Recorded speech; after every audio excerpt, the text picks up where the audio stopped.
Welcome back to The Explainer. Today, we're diving straight into a massive and frankly fascinating financial contrast between two very different cultures.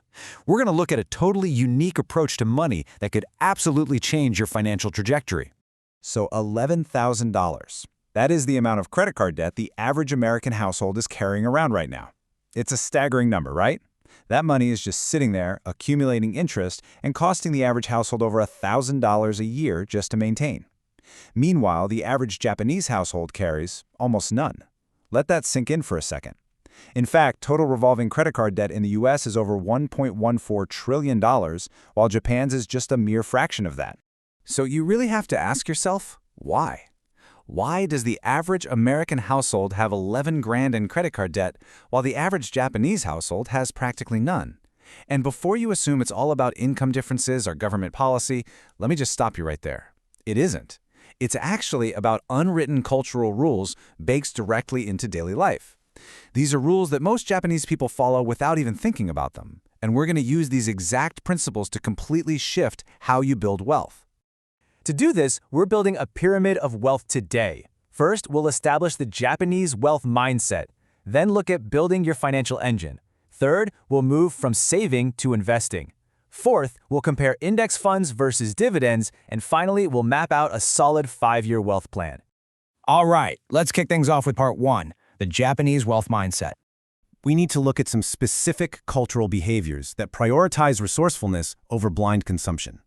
In Japan, there's this concept called giri. It basically translates to an obligation or a moral debt. When you owe someone, it sits heavily on your conscience until it's completely resolved. And this mentality bleeds directly into how Japanese people view financial debt. Treating debt as a burden on your character rather than just a handy financial tool is standard practice. You don't just casually finance a couch or a car because the default mindset is full payment, not minimum monthly payments. Owing money is a weight you just don't carry lightly. Which brings us to two distinct archetypes, Broke Brian versus Smart Sam. Brian, he buys a $120 jacket on pure reflex and uses 14 highly specialized bags in his everyday life, none of which he actually needs. Smart Sam, on the other hand, uses Japanese mental math, kind of like the Soroban or abacus, to instantly convert that $120 into 8 hours of his life. Is that jacket worth a full day of work? Usually no. And instead of 14 bags, Sam uses a furoshiki. It's a simple square piece of fabric that can act as a grocery bag, a book cover, or even gift wrap. Sam also embraces the concept of mitate, which is the art of seeing what you already own as a solution to a problem.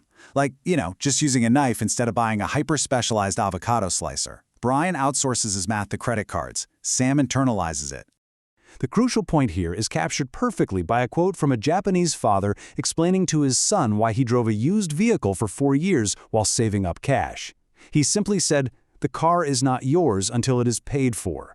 The Japanese wealth mindset is all about refusing to carry weight you don't have to carry. Your freedom simply isn't yours until you owe nothing. Moving right along to part 2, building your financial engine. Now, saving is absolutely essential. But saving alone, it's kind of like trying to fill a swimming pool with a teaspoon. Think of your income as the engine of a car. If the engine is tiny, no amount of expert steering is going to make that car win a race, right? Early on in your financial journey, your earning ability is actually your most powerful asset. For example, data from the Bureau of Labor Statistics shows that workers who switch jobs can often increase their salary by 10 to 20%. If you can upskill or negotiate raises, you're giving your financial engine serious horsepower.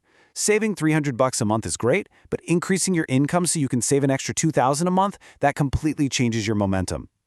But a bigger engine introduces a totally new risk: hedonic adaptation. This is a sneaky psychological trap where your brain quickly gets used to lifestyle improvements, making you instantly want the next upgrade. You get a raise, and suddenly you want a better apartment or a nicer car.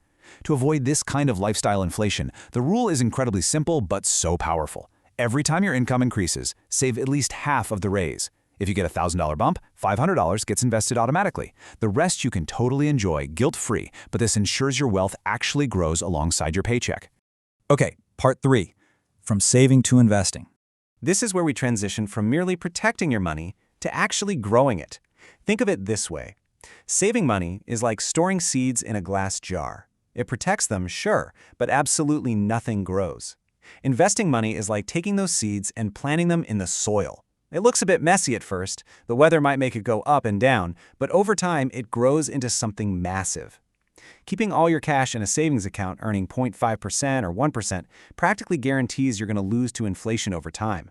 Savings protect your money from emergencies, absolutely, but investments are what actually build wealth. Let's put some real numbers to this to see the long-term math. If you take an initial $10,000 and leave it in a 1% savings account, after 20 years, you're sitting on about $12,200. Not great. But if you invest it, let's say in the S&P 500, which has averaged a 10% historical return, that exact same $10,000 becomes roughly $67,000. Over 2 decades, investing creates a completely different financial universe for you, all thanks to the absolute magic of compounding.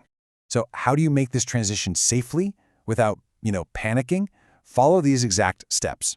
Step 1. Build a 3 to 6 month emergency fund to protect you from life's inevitable surprises.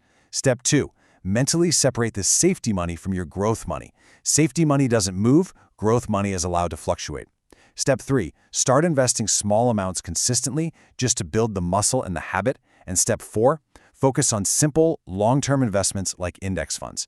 By following this path, your investments are shielded from your own life emergencies, which means you won't panic sell when the market inevitably drops.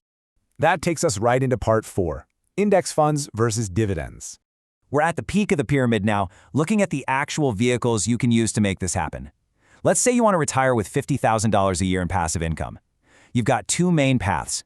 If you go with index funds, you'll generally use the 4% rule, meaning you withdraw 4% of your portfolio per year by selling off shares. To get $50K, this requires a nest egg of about $1.25 million. The huge advantage here is massive diversification across hundreds of companies, but the risk is something called sequence of returns risk. If the market crashes right when you retire, selling shares can really hurt. On the flip side, dividend investing gives you cash yields without forcing you to sell anything. At a 3.5% yield, you'd need a slightly higher nest egg of about $1.4 million. The main advantage here is psychological stability. The cash just magically shows up in your account. But the big risk is a lack of diversification, because you're often heavily weighted in just a handful of sectors. So what we have here is a genuine battle between the mathematical winner and the psychological winner. Index funds are hands down the math winner. They have ultra-low costs, sometimes as low as 0.03%, they are highly tax efficient, and they track the entire market. Dividend investing, though, is the psychological winner. Those regular cash deposits prevent emotional panic selling during crashes because you don't have to agonizingly watch your share count drop. Ultimately, the raw data favors the boring consistency of index funds. But hey, if receiving dividends is the thing that keeps you from making the terrible mistake of panic selling during a downturn, then that psychological anchor might be exactly what you need. And finally, part 5, the 5-year wealth plan. Let's pull all of this together: the cultural mindset, the income engine, and the investment vehicles. Listen, wealth isn't built in 6 months through some shady get-rich-quick scheme, but you also don't have to wait 40 years either. Here is the blueprint. 1. Increase your income. That's your engine. 2. Save at least half of every single raise you ever get to defeat hedonic adaptation. 3. Invest consistently in long-term assets. And 4. Stay fiercely disciplined for 5 full years. If you stick to these 4 steps for just 5 years, you are going to build a compounding momentum that will dramatically accelerate your wealth for the next decade and beyond.